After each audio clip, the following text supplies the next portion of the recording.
大消息，继续来看这件，这是资深的媒体人罗友志来压料。讲新北市长侯友宜，伫2014年要来做副市长的时阵，超初选烧圆仔汤，讲国民党内的高层要出500万，爱罗友志去选北区，结果互罗友志甲拒绝。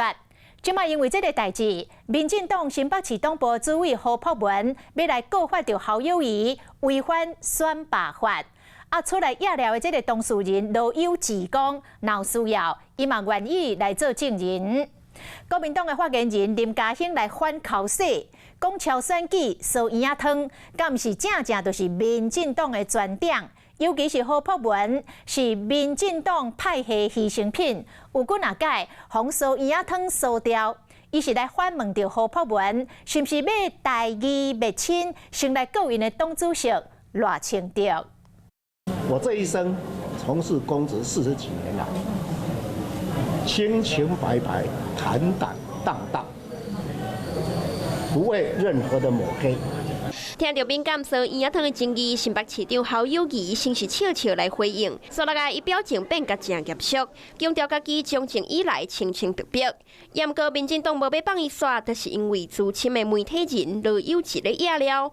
2014年原本要参选新北市的议员，阁是副市长的侯友宜，讲党内高层会提出500万，爱伊选北区。这些资金到底从何而来 ？A.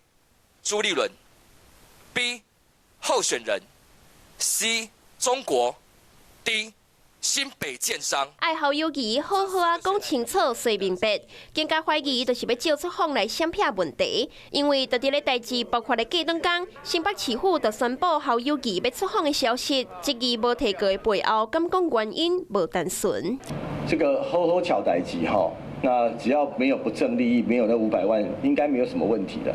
所以我认为他提告是合理的，不提告就非常不合理了。当时的市长部主委已经出来澄清，我也不认为侯市长在那个时候会出来瞧，我相信大家也不相信。那要不要提告？我觉得我们就尊重侯市长的决定。民进党新北市党部主委何柏文已经向地检署来告发，侯友宜牵涉到违反选罢法，当事人罗友志嘛表示会以证人的身份出席。这当中这个形成的过程，我们一定会给大家做完整的报告。所以不会像议员说的，我们临时起意就想去新加坡，而且去逃避某件事。新北市府表示，敢若凭罗友志一句话完全无根据。侯友宜当初是并无担任任何选务的工作，市府会全力配合司法的调查甲办理。侯友宜作为声势真悬的总统候选人，只惊这个争议恐惊袂这么简单就准煞。Hello， 我是叶明，想要看到更多更及时的新闻内容，请订阅华视新闻的 YouTube 频道，并且按赞，开启小铃铛。